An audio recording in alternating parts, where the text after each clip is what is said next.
Hi friends, நம்மளோட பாட்டி காலத்து நம்ம அம்மா காலத்துலேயுமே வந்து ஊரில் ஏதாவது திருவிழா விசேஷம் அப்படின்னு வரும்போது அவங்க துவரம்பருப்பு யூஸ் பண்ணி சாம்பார் வைக்க மாட்டாங்க, மொச்சை கொட்டையை யூஸ் பண்ணி தான் சாம்பார் வைப்பாங்க. இன்றைக்கி நான் அந்த சாம்பார் தான் வைக்க போகிறேன். வாங்க அந்த சாம்பார் எப்படி வைக்கிறதுன்றதை பார்க்கலாம். எப்படி இருக்கு சாம்பார்? நல்லா டேஸ்ட்டாக இருக்குது. இது நார்மல் சாம்பார் மாதிரி தானே இருக்குது.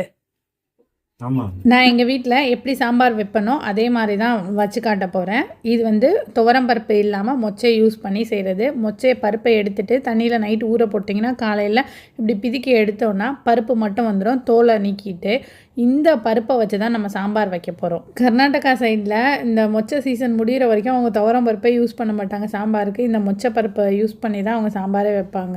வில்லேஜஸில் இந்த சாம்பார் வந்து ரொம்ப ஃபேமஸாக இருக்கும். நம்ம ஊர் பக்கமே நான் வந்து பருப்பை வந்து தண்ணியில் போட்டு கொஞ்சம் மஞ்சப்பொடி சீரகம் போட்டு ஒரு 4 விசில் வச்சு எடுத்துக்கிறேன். பருப்பு நல்லா வெந்ததுக்கப்புறம் ஒரு வாட்டி நான் கிண்டி விடுறேன். அப்போ இன்னும் பாதியமாக உடஞ்சிருக்கும். அப்போ சாம்பாரோட டேஸ்ட் ரொம்ப டேஸ்ட்டாக இருக்கும்.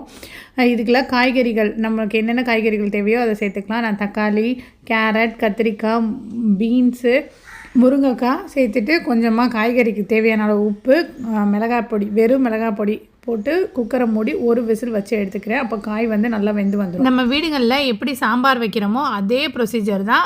துவரம்பருப்புக்கு பதிலாக மொச்சையை சேர்த்துக்கிறோம். கடைசியாக கொஞ்சமாக புளி தண்ணி சேர்த்துக்கிட்டு சாம்பார் பொடி நான் அரைச்சி வச்சுருந்தேன் அதை இதோட சேர்த்துக்கிறேன். புளி தண்ணியும் மசாலாவோட பச்சை வாசனை போகிற வரைக்கும் 2 நிமிஷம் கொதிக்கட்டும். கூடவே கருவேப்பிலை சேர்த்துக்கிட்டேன். இப்போ ஒரு தாளிப்பை கொடுத்துக்கலாம். எண்ணெய் ஊற்றி கடுகு, சீரகம், பெருங்காயம், சின்ன வெங்காயம். எப்போவுமே சாம்பாருக்கு சின்ன வெங்காயம் சேர்த்தா அதோட டேஸ்ட்டே வந்து சூப்பராக இருக்கும். எல்லாத்தையும் தாளிச்சாச்சு. இப்போ இதை சாம்பாரில் ஊற்றிட்டு கொஞ்சமாக கொத்தமல்லி சேர்த்துட்டு ஒரு 2 நிமிஷம் கொதிக்க வச்சு எடுத்தோன்னா அவ்வளோ டேஸ்டான சாம்பார் ரெடி ஆகிடுச்சு.